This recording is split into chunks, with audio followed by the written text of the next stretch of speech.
अस्सलामुअलैकुम बच्चों।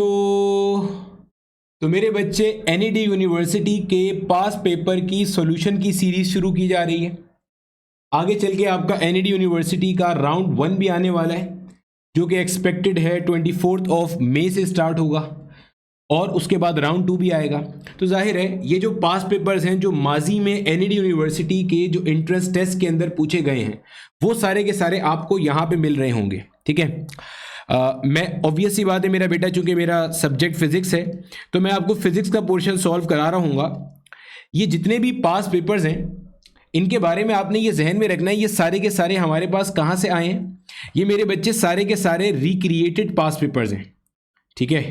आपने डिफरेंट जगहों पे देखे होंगे रिक्रिएटेड पास पेपर्स आपको बिखरे हुए डिस्पर्स्ड फॉर्म में मिलते हैं। यहां पर मैं आपके लिए सारे के सारे ईयर वाइज कंपाइल करके उनको सॉल्व कराते हुए लाऊंगा। चाहे वो न्यूमेरिकल प्रॉब्लम हो, चाहे वो थ्योरेटिकल क्वेश्चन हो, सब हम इसके अंदर सॉल्व कर रहे होंगे। ये सारे के सारे अपलोड होते रहेंगे इंशाल्लाह। जैसे जैसे मुझे टाइम मिलता जाएगा वैसे वैसे अपलोड होते जाएंगे। ठीक है। इसके अंदर वो सारे के सारे पेपर भी होंगे जो कि कंप्यूटराइज्ड हैं, और वो भी होंगे जो कंप्यूटराइज से पहले थे। जैसे आपके इल्म के अंदर है, एनईडी यूनिवर्सिटी ने तकरीबन सन 2000 से ये पेपर लेना शुरू किया है। 2000 से लेके तकरीबन 2019 तक ये पेपर बेस हुआ करता था और उसको हम रिक्रिएट किया करते थे। फिर 2019 के अंदर कोरोना आया, कोविड आया, तो 2019 के बाद से 2020 से ऑनवर्ड 2020, 2021, 22, 23, 24 इन सब के जो आपको पास पेपर्स मिलेंगे, यानी कि अभी मैं 2025 में ज़ाहिर है ये वीडियो बना रहा हूँ, तो 2024 तक के आपको जितने भी पास पेपर्स मिलेंगे ये सारे के सारे हैं कंप्यूटर बेस्ड टेस्ट। इनको हम कहते हैं सीबीटी। इन पास पेपर्स को खास तौर पे ये जो आपको 2020 से 2024 तक के मिलेंगे, इनको सॉल्व करने का फायदा क्या होने वाला है? इनको सॉल्व करने का फायदा मेरा बेटा ये होने वाला है कि जो आपके पास नंबर ऑफ क्वेश्चंस होते हैं ना, वो हमेशा कैसे होते हैं? फिक्स होते हैं। जाहिर सी बात है, आपके पास एक क्वेश्चन का बैंक है। किसी भी यूनिवर्सिटी के पास जो सीबीटी टेस्ट लेता है, कंप्यूटर बेस्ड टेस्ट लेता है, उनका क्वेश्चन का बैंक हमेशा कैसा होता है? फिक्स होता है। उसी में से पलट पलट के क्वेश्चंस क्या हो रहे होते हैं? रिपीट हो रहे होते हैं। मैं ये रिकमेंड हरगिज नहीं करूंगा कि आप सिर्फ पास पेपर्स पे रिलाई करो, लेकिन ये रिकमेंड जरूर करूंगा कि अगर आपकी तैयारी पूरी हो गई है, अगर आप सब कुछ पढ़ चुके हो, तो आप ये फ्लेवर लेने के लिए, ये एक टेस्ट लेने के लिए कि एनईडी यूनिवर्सिटी किस तरह के सवालात हमसे माजी में पूछ चुकी है, आप इसके ऊपर जा सकते हो, बेफिक्र होकर इसको फॉलो कर सकते हो। आपको इंशाल्लाह मजा भी आएगा और समझ भी आएगा। तो शुरू करते हैं पास पेपर का सॉल्यूशन। क्वेश्चन नंबर 1 में हमसे पूछ रहे हैं, light is prove to be transfers in nature by. अच्छा देखो, आपके पास इनमें से कौन सा ऐसा प्रोसेस है जो कि हमारे पास ट्रांसफर्स नेचर को प्रूव कर सकता है? वो है हमारे पास पोलराइजेशन। और थोड़ा सा पोलराइजेशन के बारे में थोड़ा सा कॉन्सेप्ट बना लेते हैं। देखो, पोलराइजेशन एक ऐसा प्रोसेस है जो कि आपके पास सिर्फ और सिर्फ ट्रांसवर्स वेव गो थ्रू कर सकती हैं। ट्रांसवर्स वेव आपके पास इस प्रोसेस को गो थ्रू कर सकती हैं। ट्रांसवर्स वेव के अलावा कोई सी भी वेव पोलराइजेशन नहीं करके दिखा सकती। यानी कि अगर मैं लॉन्गिट्यूडनल वेव से पोलराइजेशन करके दिखाना चाहूंगा तो आपके पास वो पोलराइज नहीं हो सकती, वो इस प्रोसेस को आपके पास गो थ्रू नहीं कर सकती।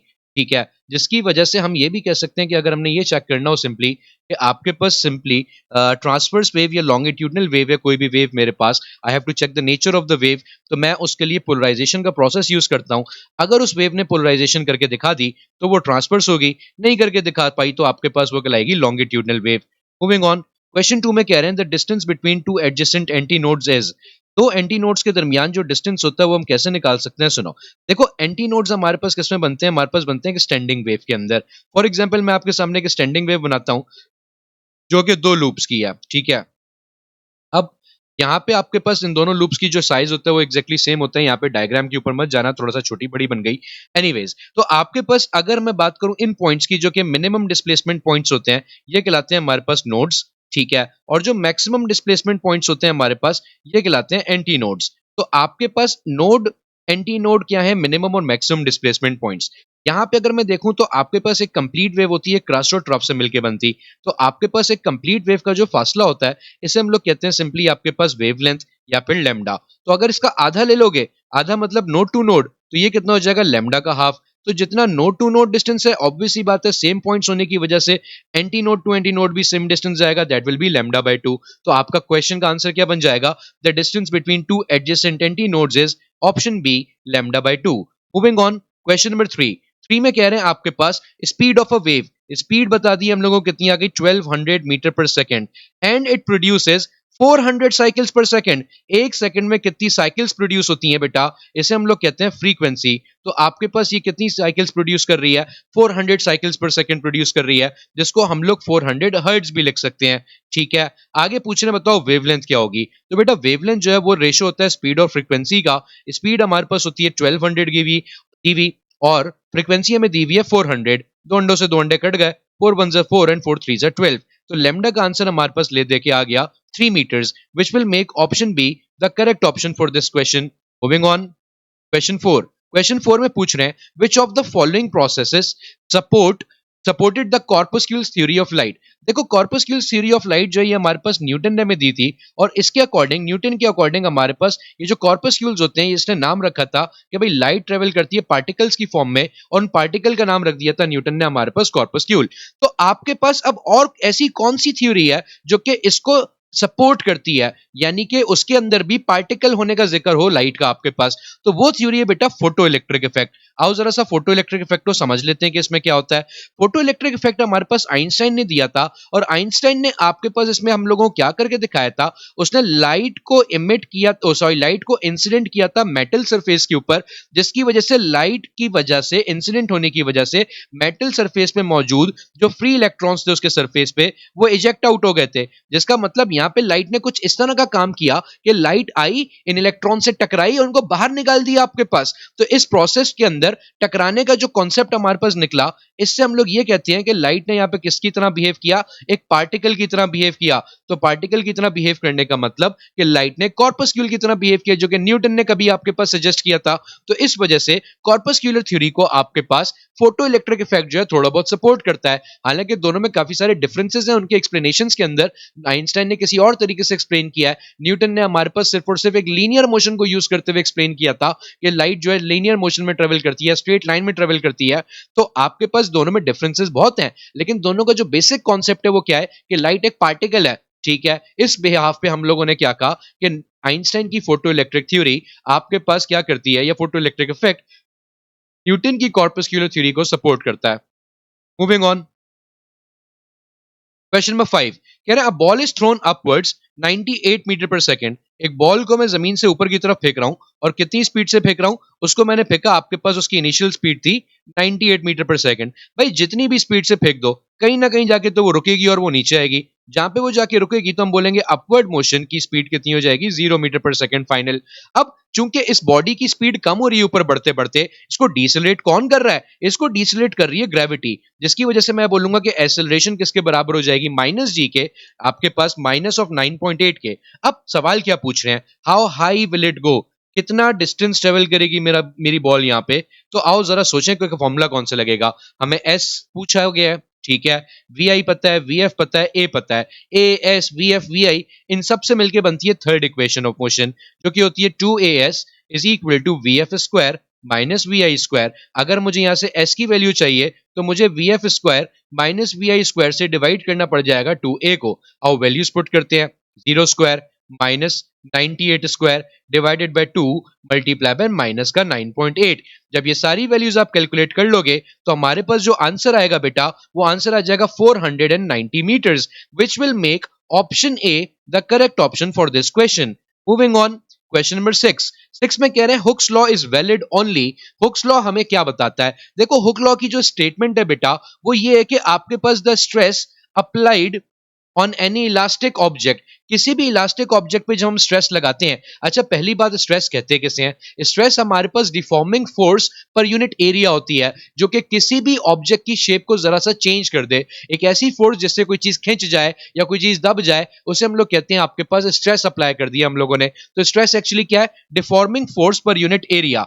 ये आपके पास डायरेक्टली प्रोपोर्शनल होता है स्ट्रेन के। स्ट्रेन किसे कहते हैं, स्ट्रेन कहते हैं कितना चेंज आया स्ट्रेस लगाने के बाद। एक सिंपल सी बात है कि सपोज करो मेरे पास एक रबर बैंड की स्ट्रिप है, इसके ऊपर मैं स्ट्रेस अप्लाई करता हूं तो इसकी शेप जो है वो थोड़ी बहुत चेंज हो जाती है। अब इसकी शेप में जो चेंज आया ओरिजिनल शेप के अकॉर्डिंग, ओरिजिनल शेप के कंपैरिजन में, उसे हम कहते हैं स्ट्रेन। ठीक है, और स्ट्रेन को नॉर्मली हम रिप्रेजेंट करते हैं डेल्टा एल ओवर एल से, जो कि लॉन्गिट्यूडनल स्ट्रेन भी कहलाता है। तो अब अगर मैं आपसे बोलूं कि यहां से प्रोपोर्शनल का साइन हटा दो, तो स्ट्रेस क्या हो जाएगा आपके पास, डायरेक्टली प्रोपोर्शनल की जगह जब आप हटाएंगे तो आपने यहाँ पे लगा देना होगा इज इक्वल टू, और साथ में लगेगा हमारे पास एक कांस्टेंट, ठीक है। और आगे क्या आ जाएगा हमारे पास स्ट्रेन, अब स्ट्रेन मल्टीप्लाई हो रहा है, स्ट्रेस के पास ले जाओ तो यहाँ जाके हमारे पास क्या हो जाएगा डिवाइड, जिसका मतलब स्ट्रेस और स्ट्रेन का जो रेशियो होता है ये कांस्टेंट वैल्यू होती है, और इस कांस्टेंट वैल्यू को एक्चुअली हम लोग कहते हैं आपके पास मॉड्यूलस ऑफ इलास्टिसिटी, क्योंकि इससे हमें यही पता लगता है कि कोई भी ऑब्जेक्ट कितना इलास्टिक है, उससे हम लोग इलास्टिक स्ट्रेंथ भी मालूम कर सकते हैं बॉडीज की। तो आपके पास अब करेक्ट ऑप्शन ढूंढिए, स्ट्रेस ओवर स्ट्रेन होना चाहिए, जो कि आ रहा है ऑप्शन बी में सिर्फ और सिर्फ। तो करेक्ट ऑप्शन क्या बन जाएगा हमारे पास, option B. Moving on, question 7, a 2 gram aluminium mass आ गया हमारे पास कितना, 2 ग्राम्स। आगे कह रहे हैं heated from 15 Celsius to 25 degree Celsius, तो चेंज कितना हो गया बेटा टेम्परेचर का, 25 में से 15 को माइनस कर दो, ये आ गया 10 डिग्री सेल्सियस आपके पास। कह रहे how much heat in calories is supplied, obvious सी बात है अगर मुझे हीट करना है, इसका टेम्परेचर बढ़ाना है 10 डिग्री, तो इसको हीट तो देनी पड़ेगी। पूछना है कितनी हीट देनी पड़ेगी मुझे इसको, अगर एल्यूमिनियम की स्पेसिफिक हीट कैपेसिटी की वैल्यू है 0.125 जूल पर ग्राम डिग्री सेल्सियस, तो मुझे इसका मतलब यहाँ पे सॉरी माय बैड, मैंने जूल लिख दिया गलती से बेटा, दैट इज कैलोरी, हमें वैल्यू कैलोरी में गिवन है आपके पास, तो हमें यहाँ पे लिखना होगा कैलोरी पर ग्राम डिग्री सेल्सियस। अब हमें कैलोरी में ही आंसर चाहिए, यूनिट मास का ग्राम में दिया हुआ है और स्पेसिफिक हीट का भी ग्राम में, तो कन्वर्जन की जरूरत ही नहीं है। तो हमारे पास बेटा हीट जो सप्लाई की जाती है उसका फॉर्मूला होता है एम सी डेल्टा टी, तो सिर्फ आपने मल्टीप्लाई करना है 2 मल्टीप्लाई बाय सी। अगर आप देखो तो यूनिट्स भी बनाते हुए देख लेते हैं साथ साथ, 2 का यूनिट है ग्राम, सी का यूनिट हमारे पास यहाँ पे कितना गिवन है, वैल्यू है 0.125, यूनिट है joule upon gram degree Celsius, और डेल्टा टी कितना है हमारे पास 10 डिग्री सेल्सियस। अगेन मैंने वही मिस्टेक कर दी जो कि सही कर लेते हैं कि यहाँ पे आ रहा है कैलोरीज आपके पास। अच्छा, अब ग्राम से ग्राम कैंसिल हो जाएगा, डिग्री सी से डिग्री सी कैंसिल हो जाएगा हमारे पास, तो यहाँ पे जो हमारे पास आंसर आएगा वो आंसर हो जाएगा, इन दोनों को मल्टीप्लाई कर देते हैं, तो जैसे ही आप इनको मल्टीप्लाई करेंगे बेटा तो ये हमारे पास आंसर बन जाता है 4.3 कैलोरीज। तो हमारा करेक्ट आंसर क्या आ जाएगा इसका फिर, ए 4.3, और यूनिट क्या बचा हमारे पास, कैलोरीज, तो ऑप्शन करेक्ट हो गया, हीट जो हमने सप्लाई करी है that is 4.3 calories. Moving on, question number 8, can a transistor is used to amplify, देखो ट्रांजिस्टर हमारे पास किसी भी सर्किट में एज एन एम्पलीफायर यूज होता है, वो किस किस चीज को एम्पलीफाई करता है, ये उसका फंक्शन है, ये उसकी एप्लीकेशन है बेटा, ये याद रखिएगा। वो वोल्टेज को भी एम्पलीफाई करता है, वो करंट को भी एम्पलीफाई करता है, जिसका मतलब ट्रांजिस्टर के अंदर जब भी हमारे पास एक ऑल्टरनेटिंग करंट वेव जाती है, चाहे वो ऑल्टरनेटिंग करंट वेव हो, चाहे वो ऑल्टरनेटिंग वोल्टेज वेव हो, तो ट्रांजिस्टर उसको एम्पलीफाई कर देता है, उसके एम्पलीट्यूड को इंक्रीज कर देता है, ठीक है। तो आपके पास करेक्ट ऑप्शन क्या बन जाएगा बेटा, आपके पास both A and B. Moving on, question number 9, can 10 equal resistors each of resistance 10 ohms is connected in parallel, parallel के अंदर आप क्या कह रहे हैं, इक्विवेलेंट निकाल के दिखाओ रेजिस्टेंस का, तो पैरेलल में इक्विवेलेंट रेजिस्टेंस बराबर होती है 1/R1 प्लस 1/R2, करते करते करते कहां तक, आपके पास आखिरी कौन सा है, 10वां, तो 10वें तक प्लस कर दो। पहला रेजिस्टर की वैल्यू है 10, दूसरे की भी है 10, सर मुझे तो 10 दफा 10 लिखना पड़ जाएगा इस तरह से, कोई बात नहीं, बेसिक मैथ्स यूज करो, मल्टीप्लाई कर दो भाई 10 से 10 दफा लिखने के बजाय, तो 10 से 10 हो जाएंगे कैंसिल, 1/R की वैल्यू हो गई 1/1, तो R की वैल्यू हो जाएगी 1 ohms। हमारे पास करेक्ट ऑप्शन क्या बन जाएगा बेटा आपके पास इसका, option A 1 ohms। Moving on, 10, कह रहे हैं which of the following happens in adiabatic process, adiabatic process समझना कैसे कहते हैं बच्चों, एडियाबैटिक प्रोसेस आपके पास एक ऐसा प्रोसेस होता है जिसमें कोई हीट एक्सचेंज नहीं होती, ना हीट मेरे सिस्टम में आ सकती है ना हीट मेरे सिस्टम से जा सकती है, ठीक है। तो जितनी इंटरनल एनर्जी सिस्टम में मौजूद होगी उसी को यूज करके सिस्टम ने वर्क करना है, ना हीट आ सकती है ना जा सकती है आपके पास। समझ लो जैसे रमजानों में हमारी हालत हो जाती है, वही वाला आपके पास गेम है कि हम लोग ना खाना खा सकते हैं, यानी कि ना एनर्जी गेन कर सकते हैं, और इसी तरीके से आपके पास एनर्जी का जो एक्सचेंज है वो रुक जाता है हमारी बॉडी से। हाँ, इंटरनल एनर्जी जो हमने शहरी में जमा कर ली होती है उसी को यूज करते हुए हम लोगों ने काम करते रहना है सारा दिन, तो that is somehow an adiabatic process. Similarity हम समझ सकते हैं, ऐसा नहीं कि ये एडियाबैटिक प्रोसेस है रमजान में हमारी लाइफ, बट एडियाबैटिक प्रोसेस का मतलब क्या है, जिसमें कोई हीट एक्सचेंज नहीं होती। अब सवाल में ए ऑप्शन कह रहा है no heat flows into the system, सही कह रहा है, पूरा नहीं कह रहा, फ्लो तो नहीं कर सकती सर, लीव भी तो नहीं कर सकती। बी कह रहा है no heat flows out of the system, बिल्कुल सही कह रहा है लेकिन पूरी बात नहीं कर रहा। अब सी पार्ट मैक्सिमम हीट, ये तो बिल्कुल गलत हो गया, तो करेक्ट ऑप्शन क्या बच गया फिर हमारे पास, option D, no heat flows into और out of the system. Complete बात कर दी इसने, ना सिस्टम में हीट आ रही है ना सिस्टम से हीट जा रही है। मूविंग ऑन, क्वेश्चन 11 में कह रहे हैं let temperature of the system remains constant, temperature को कांस्टेंट रखते हैं। 400 ml ऑफ गैस, वॉल्यूम आ गया इनिशियल मेरे पास एक गैस का, कितना आ गया 400 ml। कह रहे हैं is contained at 2 atmosphere, pressure कितना दिया हुआ उस वक्त आपने इसको 2 एटमॉस्फेयर। कह रहे हैं what will be the final volume, आपने V2 की वैल्यू निकाल के दिखानी है कब, if the gas of its pressure changes to 760 torr, अगर मेरे पास प्रेशर चेंज होके कितना हो जाए 760 टॉर। तो बेटा एक बात याद रखो, यहां यूनिट्स दोनों के या तो सेम रखो, अब या तो एटमॉस्फेयर को टॉर में कन्वर्ट करें या टॉर को एटमॉस्फेयर में कन्वर्ट करें। आसान क्या है, 760 टॉर जो है डायरेक्टली कन्वर्ट हो जाता है, ये बराबर होता है 1 एटमॉस्फेयर के। तो गेम आसान हो गया, बॉयल्स लॉ के अकॉर्डिंग P1V1 बराबर होता है P2V2 के, तो V2 का फॉर्मूला बन जाएगा P1V1 divided by P2।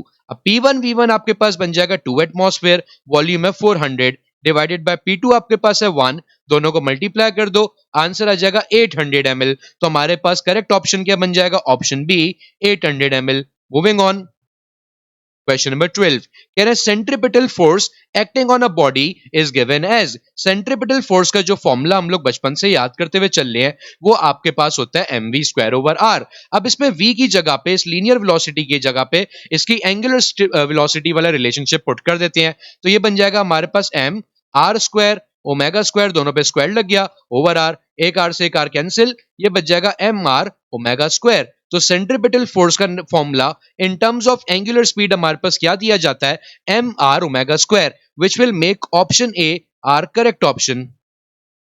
Moving on, 13 कह रहे हैं an object is placed in front of a convex lens of focal length 20 centimetre, F आ गई कितनी 20 सेंटीमीटर। कह रहे हैं size of image is twice the size of object, यानी कि जो Q है वो बराबर है आपके पास 2p के, इवन दो Q और P इमेज डिस्टेंस और ऑब्जेक्ट डिस्टेंस होते हैं, लेकिन इमेज और ऑब्जेक्ट डिस्टेंस का जो रेशियो है वो साइज ऑफ इमेज और साइज ऑफ ऑब्जेक्ट के बराबर होता है। तो इसलिए मैं डायरेक्टली ये भी लिख सकता हूं इसको सॉल्व करने के लिए कि Q किसके बराबर हो गया 2p के, क्योंकि इन्होंने कहा है size of image is twice the size of object. पूछ रहे हैं ऑब्जेक्ट डिस्टेंस यानी कि P निकाल के दिखाओ, आओ निकालते हैं, लेंस फॉर्मूला लगाते हैं। लेंस फॉर्मूला कहता है 1/f बराबर होगा 1/p प्लस 1/q के, तो यहां मैंने Q की जगह पे ये वैल्यू पुट कर दी, that is 2p।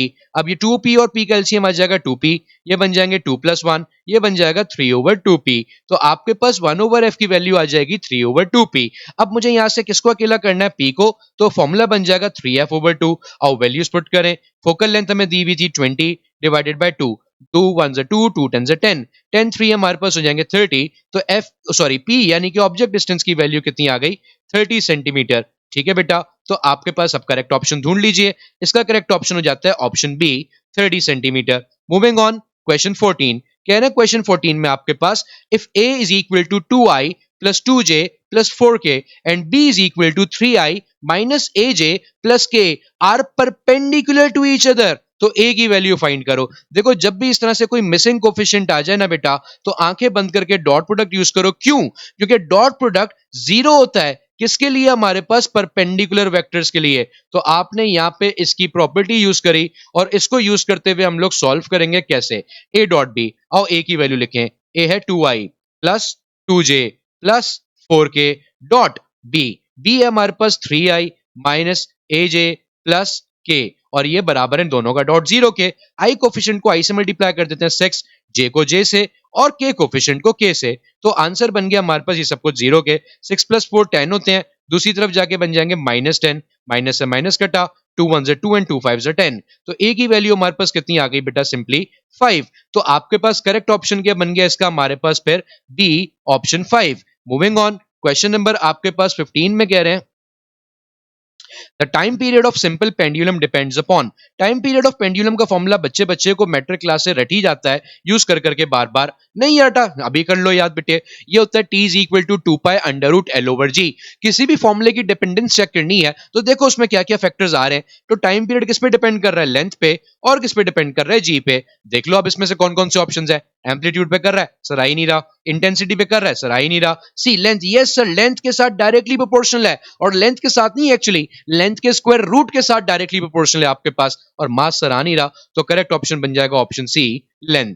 Moving on, question 16 कह रहे हैं the shaft of a motor at a constant angular speed होती है ओमेगा और उसकी वैल्यू दी हुई है 3600 रेवोल्यूशंस पर मिनट। आपसे पूछ रहे हैं angle turned through in 1 second in radians is, radians में कितना एंगल 1 सेकंड में टर्न हो रहा है, यानी कि मुझे यहां पे रेवोल्यूशन पर मिनट को रेडियन पर सेकंड में कन्वर्ट करना है। तो बेटा इस बात को समझना, जब कोई भी ऑब्जेक्ट एक दफा चक्कर काट लेता है पूरा, तो उसमें जो एंगल कवर होता है, हाँ हमें याद है वो 360 डिग्रीज होता है, बट रेडियंस में को इतना होता है हमारे पास 2 पाई, जिसका मतलब 1 रेवोल्यूशन आपके पास कितना एंगल कंटेन करता है 2 पाई। तो 3600 रेवोल्यूशन कितना कंटेन करेंगे, 2 पाई से मल्टीप्लाई कर दो, और मिनट से सेकंड में जाना है तो 60 का फैक्टर लगा दो। अब 3600 को हमने मल्टीप्लाई करना है 2 पाई ओवर 60 से। पहले तो एक अंडे से एक अंडा कट गया, 6 1 6, 6 6 36, 6 और 0 60 बचे, 60 मल्टीप्लाई बाय 2 ये हो जाएंगे 120, और आगे पाई उसी खूबसूरती से लिख दो, तो आपके पास ओमेगा कितना बन के आ जाएगा 120 पाई रेडियंस पर सेकंड, ये एक सेकंड में ये 120 पाई एंगल कवर कर रहा होगा।